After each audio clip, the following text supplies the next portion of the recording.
عسلامة مشتركات رانيم ديزاد. اليوم جيت يديا فارغين وجبت لكم هاد الوصفة تاع السفنج تاع السميد. تجي بزاف بنينة وما رايحاش تتعبي بزاف، يعني ما رايحاش تدلكي حتى تتعبي يديك. الوصفة سهلة بزاف، نتبعوها على بركة الله. هنا اول حاجة لازم نجيبو سميد رقيق كامل ناعم، ولازم يكون نوعية جيدة لانه يلعب دور كبير في العجين تاعكم الا كان سميد حاجة مليحة. هنا ناخدو بهاد البول تاع الشوربة، ناخدو 3 كيلاس تاع السميد هكذا يرطب كامل، والكيلة الرابعة تاع فارينة. مليح السفنج كيجي كاين اللي يديروه نصو فارينه تانيك، هذاك يجي خفيف بصح سفنج البنين اللي يكون بالسميد. اما لا خدينا 3 كيلات تاع السميد رطب مع كيلة تاع فارينه.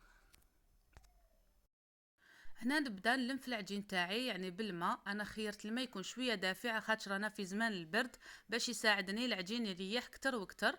هنا نلم العجينه تاعي بالماء وشنو ما نطريهاش بزاف، باش نقدر ندلكها مليح لخاطر العجين لازم يتدلك، ما نطروش من الاول بزاف. هنا نلم كامل هاد العجين، والخميره تاع الخبز مانيش حنضيفها في هاد المرحله. تبعوا مليح واش حندير، لانه الخميره مع الملح ما يتمشاوش بزاف.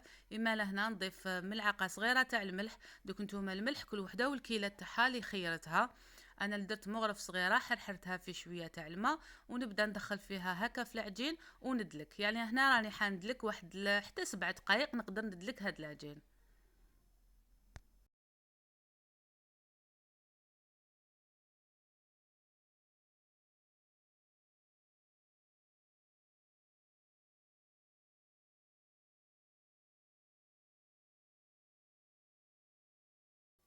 هنا العجين تاعي لازم نخليه يريح شويه باش نعاود نقدر نكملو. اما لا جبت لهنا كيس وبللته بالماء سخون، ونخلي هذيك العجينه تريح في هذاك الكيس حوالي نصف ساعه، من بعد رايحه نولي ليها.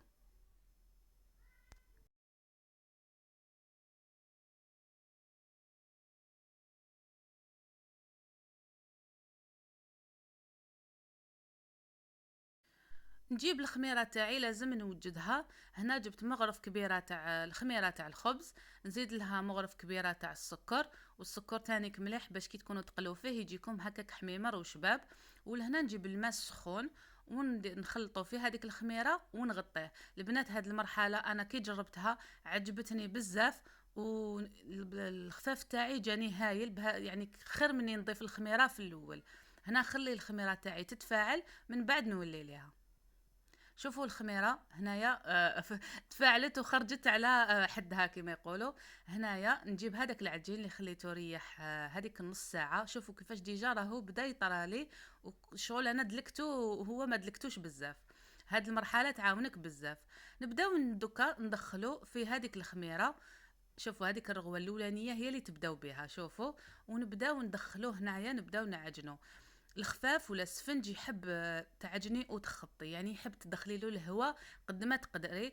اما لهنايا نبدا ندلك. شوفوا هكا مع الاول نبداو ندلكو ندخلو في هذيك الخميره. هنا الماء روحي بالعقل، ما تضيفيهش على ضربه، يعني تبللي وتعجني تبللي وتعجني. وهكذا كما كنت تشوفوا من داك وخبطيه وخبطيه وخبطيه حتى العجينه تاعكم تولي خفيفه.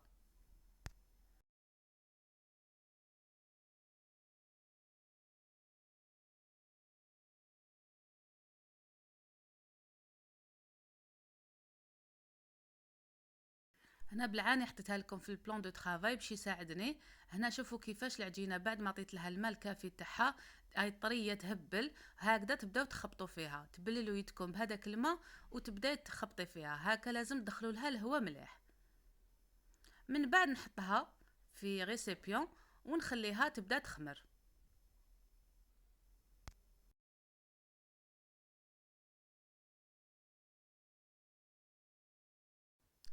هنا شوفوا كي حطيتها نوري لكم البنات، لازم تتحصلوا على هاد الفقاعات باش تعرفوا باللي دخلتوا لها مليح الهواء، وهو اللي حيساعدكم في السفنج يجيكم منفخ.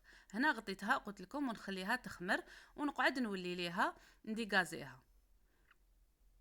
هنا شوفوا بعد ما هكا كل نص ساعه نولي ليها.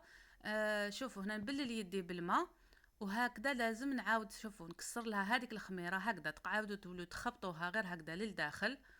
شوفوا نعاود ديما نعاون روحي بشويه تاع الماء ونخبطها برك، ونعاود نخليها تريح. هاد المرحله تقدروا ديروها 3 مرات وانتو ديروها، شوفوا هكذايا، وتعاودوا تخلوها تخمر. ديريها واحد 3 مرات ولا 4 مرات حسب الوقت اللي عندك نتيا.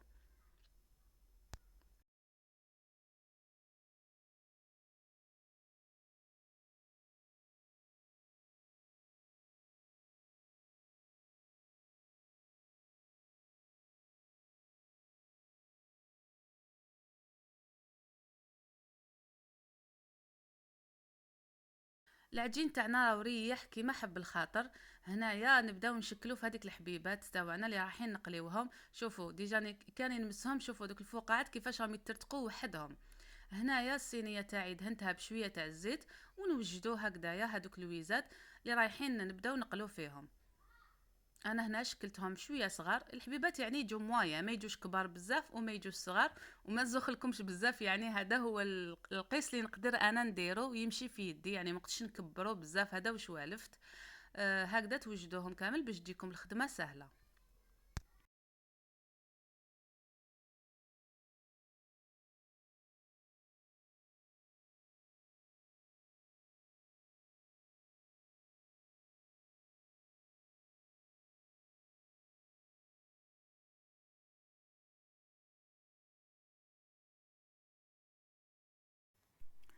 هنا كملت كامل شكلتهم وحطيتهم قدامي باش تجيني الخدمه سهله. ونحط الزيت تاعي يسخن. المقله ما لازمش تعمريها بزاف، يعني كي تكوني هنا تقلي السفنج ما يحبش يعني تغرقيه في الزيت. يعني الزيت ديريه غير هكذا نص. ونبداو الزيت تاعنا نسخنوها شويه ونبداو نقلو. هنايا هكا تشكلي دوائر، تعاوني يدك بالماء كي تكوني رايحه ترفديهم، ماشي بالزيت، تعاوني يدك بالماء وتحطيها هكذايا. عندك ما تقلبيهش وما ترميش الزيت عليها من الفوق حتى تتنفخ، حتى تشوفيها تنفخت لك مليح. ما ترميش كامل، يعني الوجه الاولاني ما ترميش عليه الزيت. هكا تقعدي تدوري برك حتى يتنفخ. والزيت تاعك ماشي تروحي تقويها بزاف، يعني تخليها في الوسط هكذا حتى تشوفيهم هامليك بدا يتنفخ. شوفوا هذاك التنفاخ كامل اللي كان في العجين يعاود يخرج للبرا هكذايا. من بعد باش تقلبيها.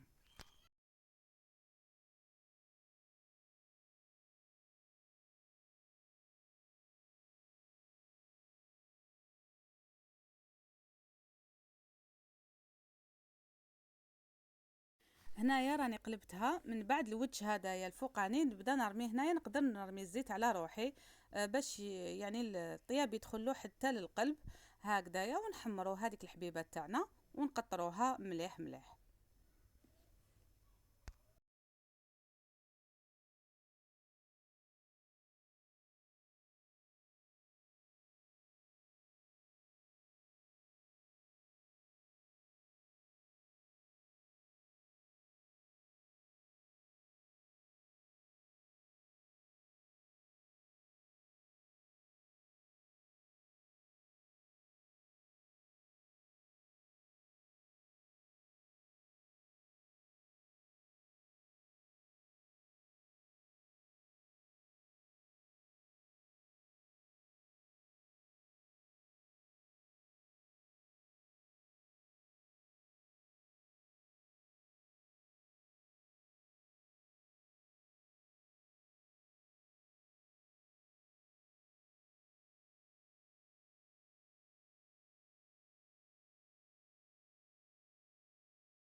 هنا هذا الفيديو عطيت لكم كامل مراحل البنات باش تجربوه وتنجحوا ان شاء الله في بيوتكم بهذه الوصفه.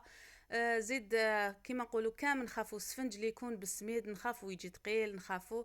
نتمنى اني فتكم بهذه الوصفه وعطيت لكم كامل المراحل تاعها. الوصفه خديتها من عند كويزين تاع فيروز، نشكرها بزاف، نقولها خديت من عندك الوصفه من قناتك اللي عجبتني بزاف. ان شاء الله نتمنى لها التوفيق. وراني شاركتها مع مشتركاتي. شوفوا السفنج تاعنا كيفاش جا حميمر، اللون تاعو جا بزاف شباب. وشوفوا الطريقه تاني كيفاش خرجوا لنا حبيبات صغيورين شابين متحوفين. والبنه ما عندي ما نقول لكم. هنا حبيت نفتح لكم حبيبه باش تشوفوها كيفاش جات من الداخل.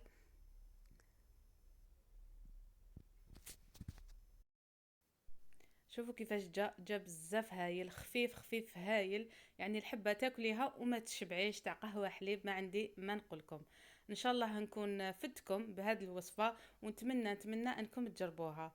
نقولكم وصفات ام رانيم ديما معاكم، نحبكم بزاف والى الملتقى، الى اللقاء.